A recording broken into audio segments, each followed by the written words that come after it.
नमस्कार दोस्तों, आप सबका स्वागत है हमारे चैनल एस्ट्रोवर्ड में। अगर आपने हमारे चैनल को अब तक सब्सक्राइब नहीं किया है तो अभी सब्सक्राइब करें। तो सबसे पहले आप इस वीडियो को लाइक कर दीजिए, क्योंकि बाद में आप लाइक करना भूल जाती हैं। तो प्लीज इस वीडियो को टक से लाइक कर दें। तो चलिए शुरू करते हैं आज का वीडियो। माघ महीने की गुप्त नवरात्रि की शुरुआत हो चुका है 12 फरवरी से। और गुप्त नवरात्रि, हालांकि आपको पता है साल में 5 नवरात्रि मनाया जाता है, लेकिन जिस नवरात्रि को हम जानते हैं वो है चैत्र नवरात्रि और शारदीय नवरात्रि। लेकिन इसके अलावा 3 नवरात्र और भी हैं, और ये हैं पौष माह के गुप्त नवरात्रि, आषाढ़ माह के गुप्त नवरात्रि, पौष और आषाढ़ माह। इसके अलावे माघ मास की गुप्त नवरात्रि। क्या आपको पता है कि गुप्त नवरात्रि होता क्या है? ये तांत्रिक क्रियाओं को साधन जो करते हैं ना तांत्रिक लोग, इन्हीं नवरात्रि में करते हैं, क्योंकि इस समय सिद्धियां प्राप्त करने की सबसे चरम होती है। क्योंकि हिंदू धर्म में नवरात्रि का खास महत्व है, और साल में जो हम प्रमुख रूप से 2 नवरात्र मनाते हैं, इसके बारे में तो आपको पता है। लेकिन आज हम गुप्त नवरात्रि के दिन विशेष प्रयोग करने को बताएंगे।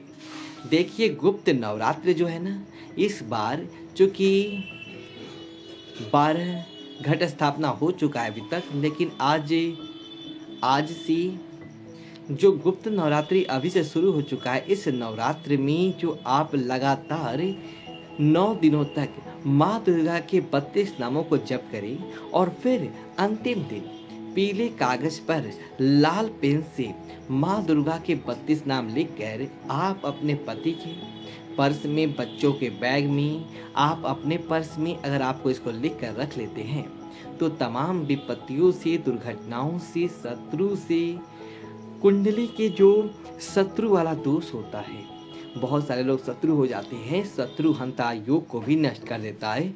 तो इस उपाय को आप इस नवरात्रि में जरूर कीजिएगा। माँ दुर्गा की जब आप पूजा कीजिएगा, तो आप कुछ करें या ना करें, कम से कम लाल पुष्प अर्पित करें, और माँ दुर्गा को फूल कर भी आँख, प्रात, दूध, तुलसी मत अर्पित कीजिएगा। बस आप लाल पुष्प अर्पित करें। ओम दुम दुर्गाय नमः, ओम दुम दुर्गाय नमः, इस मंत्र का जप करते रहिए, यही काफ़ी है।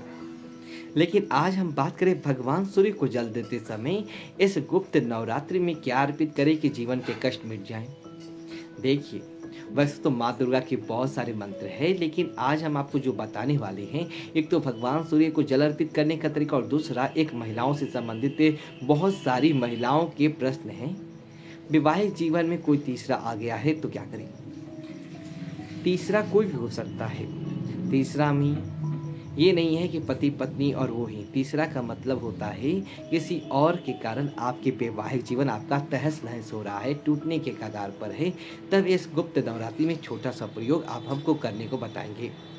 तो उससे पहले एक और बात देखिए, आप भगवान सूर्य को जल अर्पित करेंगे, तो उससे पहले इस गुप्त नवरात्रि में किसी भी दिन अपने घर के मुख्य दरवाजे पर आप सिंदूर घी मिक्स करके स्वास्तिक बना ली, या फिर हल्दी से स्वास्तिक बना लीजिएगा घर के मुख्य दरवाजे के बाहर। ऐसा करने से तमाम परेशानियों से, नज़र दोषों से, किसी भी तरह की नकारात्मक शक्तियों से आप बचे रहेंगे।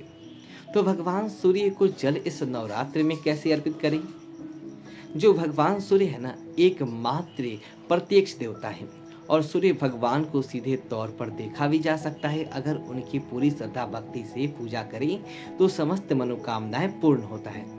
भविष्य पुराण कहता है, अगर नवरात्र के दिनों में ही नहीं बल्कि रोज सुबह स्नान कर भगवान सूर्य को एक लोटा तांबे के लोटे में जल डालकर अर्पित करे तो अति उत्तम। क्योंकि इस महीने में सूर्य कुंभ राशि में होते हैं, और यहाँ पर कुंभ राशि में बहुत अच्छे पोजीशन में नहीं होते, इसलिए तमाम परेशानियों से बचने के लिए, क्योंकि कुंभ राशि से शनिदेव की राशि है, तो जल में एक चुटकी काला तिल डालकर सूर्य भगवान को जल अर्पित करें, तो आपको हर तरह की परेशानियों से, मुसीबतों से बचने के रास्ते मिलेंगे। जब आप भगवान सूर्य को जल अर्पित करेंगे, तो आप बहुत सारे मंत्र है, ओम आदित्याय नमः, ओम खगोल खाए स्वाहा, खगोल काय स्वाहा, तो इस तरह से आप कोई भी सिंपल मंत्र जप कर सकती हैं, लेकिन अगर सूर्य देव को जल देते समय थोड़ा सा गुड़ डालकर अर्पित करें, लाल चंदन डालकर अर्पित करें, मिश्री डालकर अर्पित करें या चावल डालकर अर्पित करें, तो जीवन की समस्त बाधाओं से मुक्ति मिलता है, जीवन में तरक्की पाने की राह खुल जाती है। क्योंकि सूर्य भगवान को जब आप जल अर्पित करते हैं तो इस समय तमाम प्रयोग किए जाते हैं। तो भगवान सूर्य को अगर जल देने के समय लाल पुष्प आपको मिल जाए तो लाल पुष्प डालकर अर्पित करेंगे, तो क्या होगा ना कि आपके शत्रु विरोधी शांत रहेंगे, आपको चाहकर भी वो परेशान नहीं कर पाएंगे।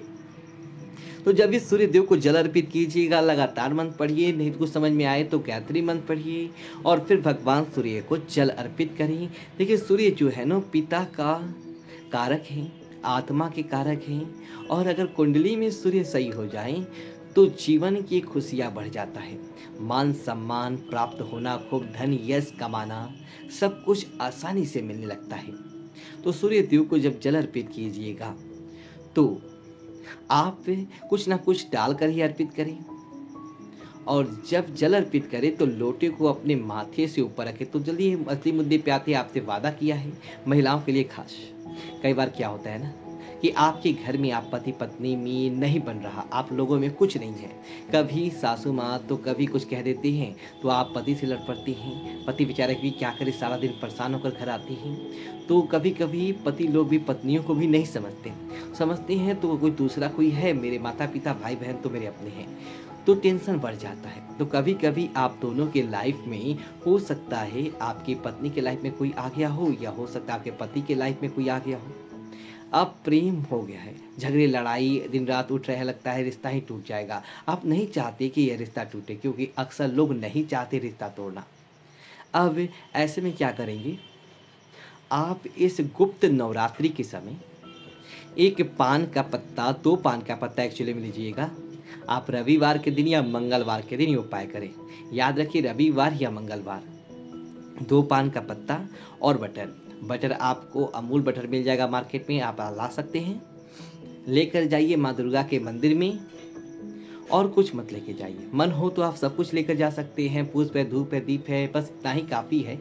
2 पान का पत्ता और बटर, जाइए एक पान के पत्ते पर आप थोड़ा सा बटर रखकर माँ दुर्गा के सामने अर्पित करें, और दूसरे पान के पत्ते पर थोड़ा सा बटर रखकर माँ दुर्गा की मूर्ति के पीछे रख दें, या मंदिर के पीछे जगह तो वहीं पे जाकर रख दें।